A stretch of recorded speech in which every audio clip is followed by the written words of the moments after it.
Amis réservistes, bonsoir. Fans de l'Olympique de Marseille, l'Olympique de Marseille de Franck Passy est mort ce soir. Ils se sont imposés 3 buts à 2 face au Stade Rennais de Christian Gourcuff. Lourde défaite pour les Marseillais, vous savez mon attachement pour ce club.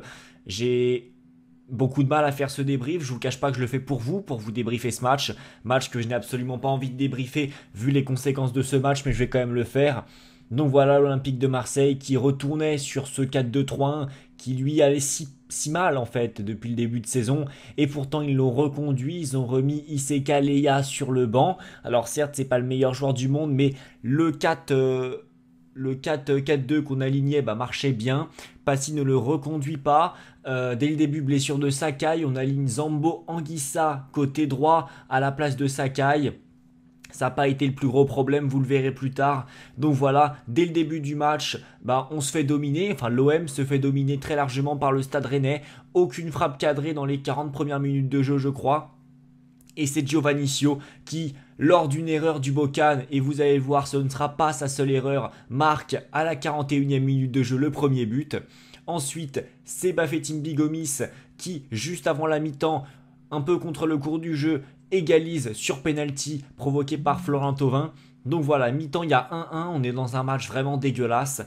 Et dès la reprise de la seconde mi-temps, l'Olympique de Marseille via Bafétimbi Gomis et un enchaînement favorable de contre qui débouche sur NJ et une passe plutôt sympathique de Clinton NJ pour Gomis qui trucide Costil. 2 buts à 1, on se dit l'OM est lancé.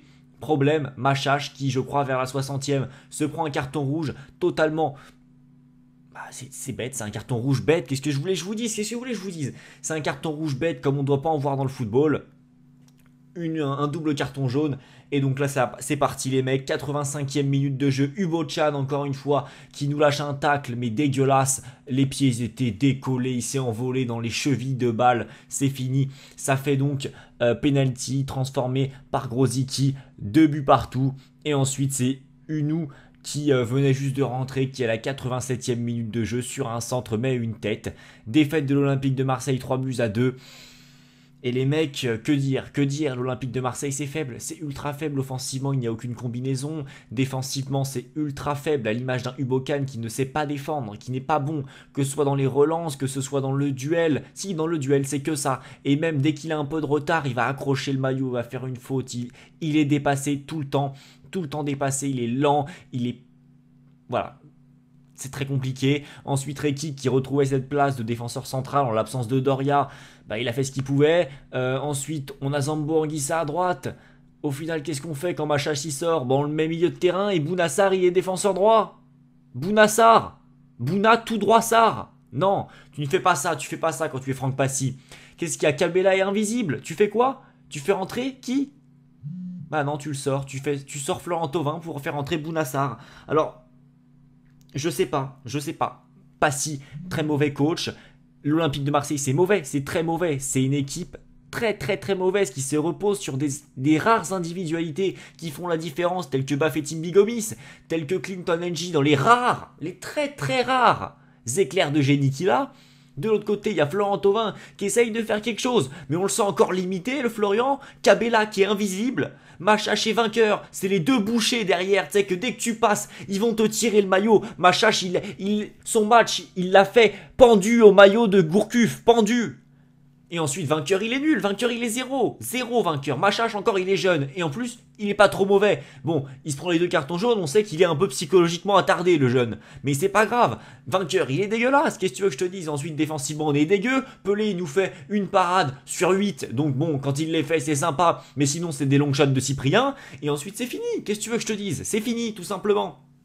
Côté Rennes, en première mi-temps, ça a subi, ils n'étaient pas dedans, on va pas se mentir. Il a su profiter de Giovannicio de l'erreur de Hugo-chan. C'était pas incroyable côté Rennes, on avait un Intel qui se cherchait encore un petit peu, un Pedro Henrique fantomatique. Mais ensuite, c'est vrai que Rennes, quand ils ont décidé de jouer, qu'ils ont commencé à changer Fernandez pour... comment il s'appelle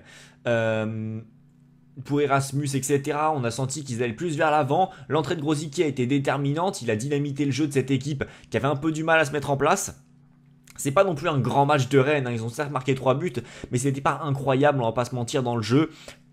C'est vrai que ça aurait pu terminer sur un match nul sans que ça ne choque personne, vraiment. Même s'ils avaient cette domination, mais c'était pas une domination en termes de frappe, etc. Mais c'est vrai qu'en fin de match, l'OM s'est écroulé. Physiquement, ils ne sont pas prêts. Techniquement, ils ne sont pas prêts. Dans l'entente collective, ils ne sont pas prêts. Tactiquement, ils ne sont pas prêts. Individuellement, ils ne sont pas prêts. Ils ne sont pas prêts, c'est tout. C'est une équipe, on dirait, ils sont en train de se rôder. Mais non, là, c'est la Ligue 1. Là, c'est la 6e journée. Là, on joue. Là, tu rejoues encore samedi. Tu joues tous les 3 jours en ce moment. Tu ne peux pas te permettre de faire des résultats comme ça. Donc voilà, c'est tout. On va s'arrêter là-dessus. Bravo aux certaines individualités qui ont fait la différence, telles que Bafetim Bigomis et côté marseillais, c'est tout. L'entrée de Grosicki, on va lui dire bravo. On va dire bravo à Unou qui est rentré et qui a marqué. Mais c'est tout, côté marseillais, qu'est-ce que tu veux qu'on dise de plus? Ouais, NJ il a fait une belle passe, tu vas me dire, ouais, il a fait un bon match. Non, il a pas fait un bon match, il est fantomatique et il te sort une bonne passe, c'est tout. Ensuite, il y a quoi? Rémi Cabella. Rémi Cabella invisible. Tovin, c'est pareil, je vous ai fait la review de tout l'effectif, c'était nul. C'était zéro, tout simplement. Côté Rennes, voilà, je vous ai mis les joueurs que je trouvais sympathiques. Niveau flop, j'ai Cabella, j'ai eu Bochan, qui sont pour moi les deux plus mauvais côté Olympique de Marseille, et ensuite Pedro Henrique côté Rennes qui a été invisible et qui a raté une occasion immanquable. Mais voilà, j'ai bien aimé Gourcuff aussi qui est dans un nouveau rôle, qui se cherche un peu sur le terrain. On va voir ce que ça peut donner, s'il va reculer ou avancer encore une fois en soutien de l'attaquant. On ne sait pas. Giovannicio, c'était au final, même si c'est un attaquant que j'apprécie pas forcément, il est sûr d'être opportuniste, donc bravo à Rennes. Et malheureusement, l'OM de Passy est mort ce soir. J'espère qu'il y aura du changement côté Olympique de Marseille parce qu'on nous promet beaucoup de choses. Même si c'est vrai que le projet c'est dans un an, il faudrait peut-être commencer à se concentrer sur ce qu'il y a maintenant parce que nous on est supporters, on n'est pas dirigeants tout simplement. Allez les mecs, bye.